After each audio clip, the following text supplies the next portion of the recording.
All right, let's dive into an idea that completely shatters our everyday sense of reality, Albert Einstein's special theory of relativity. We're going to break it down step by step and see how time can literally slow down and space can shrink. You see, this one question created a huge crisis in physics back in the 19th century. It was this massive contradiction between two of the most successful theories ever. And honestly, figuring it out required a complete revolution in how we think about, well, everything. Okay, so what was this big problem? Well, you had Isaac Newton's laws of motion on one side. They'd been working perfectly for hundreds of years. And on the other, you had James Clerk Maxwell's shiny new theory of light. The trouble was, these two pillars of physics gave totally different answers to a pretty basic question.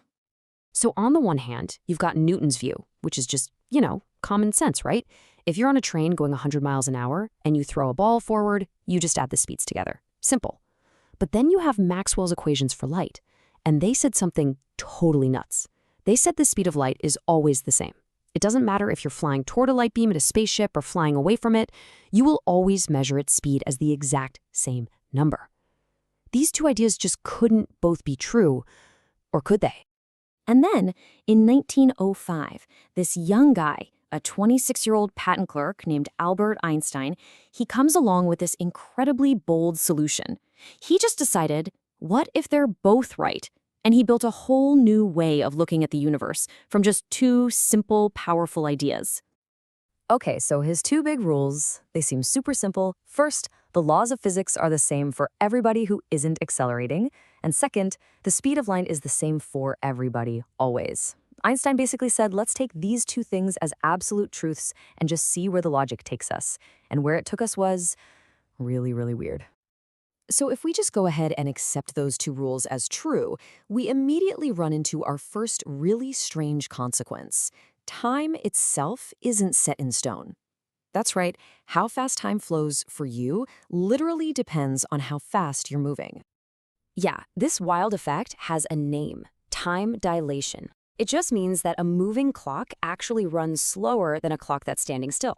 The faster you rocket through space, the slower you travel through time compared to someone watching you. It's not an illusion, it's a real physical thing. And to get our heads around why this has to be true, Einstein came up with this amazing thought experiment. Okay, picture this, a super simple clock. It's just a particle of light, a photon, bouncing between two mirrors. Every time it hits a mirror, tick. That's it.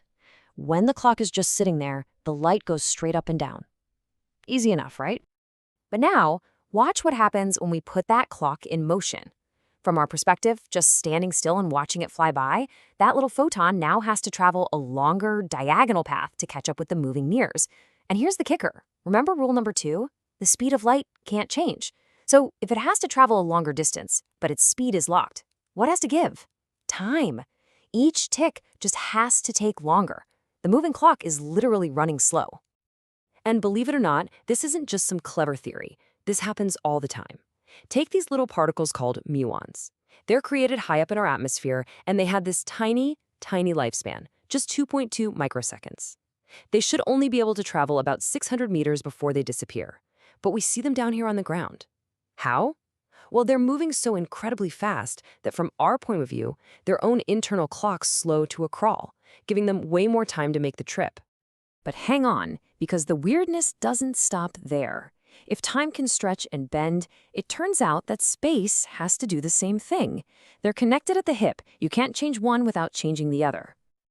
They call this one length contraction. And yeah, it means exactly what it sounds like. An object's length actually gets shorter in the direction it's moving. So a super fast spaceship wouldn't just have a slow clock on board, it would also look physically squished from our point of view. So let's jump back to our little muon friend for a second. From our perspective here on Earth, the explanation is simple. Time dilation. Its clock slows down, so it lives longer and has enough time to reach the ground. Case closed, right?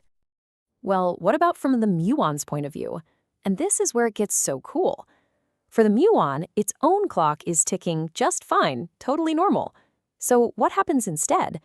For the muon, the entire 10-kilometer stretch of atmosphere rushing towards it shrinks, it contracts, into a much shorter distance that it can easily cross in its normal lifespan. See? Both views are totally valid, and the laws of physics work perfectly for everyone. It's brilliant. So all of these crazy ideas about stretching time and shrinking space, they all lead to one final, huge, earth-shattering conclusion. One that's captured in probably the most famous equation ever written. There it is, E equals mc squared. This isn't just some random formula Einstein plucked out of thin air. It's the logical, inevitable result of everything we've just talked about. It's a fundamental statement about how the universe actually works. So what's it really saying? It's telling us that mass and energy are basically the same thing, just different forms of it. And that little c squared part, that's the speed of light times itself, a gigantic number. That means even a tiny, tiny speck of mass is packed with an incredible amount of energy. It's why the sun shines. And it's also why you can't get an object with mass to the speed of light. Its energy would become infinite. The only things that can travel at light speed, like photons, have to have zero mass to begin with. Okay, let's step back for a second. Time slowing down, distances shrinking, mass and energy being the same thing. What does this all mean? It means that our gut feeling, our intuition that space is just space, and time is just time, is just plain wrong. Einstein's theory forces us to throw that old idea out and embrace a new, combined reality. And that new reality is what we call space-time. It's a single, interwoven, four-dimensional fabric. Here's a cool way to think about it. Everything, you, me, this planet, is always moving through space-time at the maximum possible speed, the speed of light. The faster you decide to move through the 3 dimensions of space, the less speed you have left over for moving through the 1 dimension of time. That's why your clock slows down.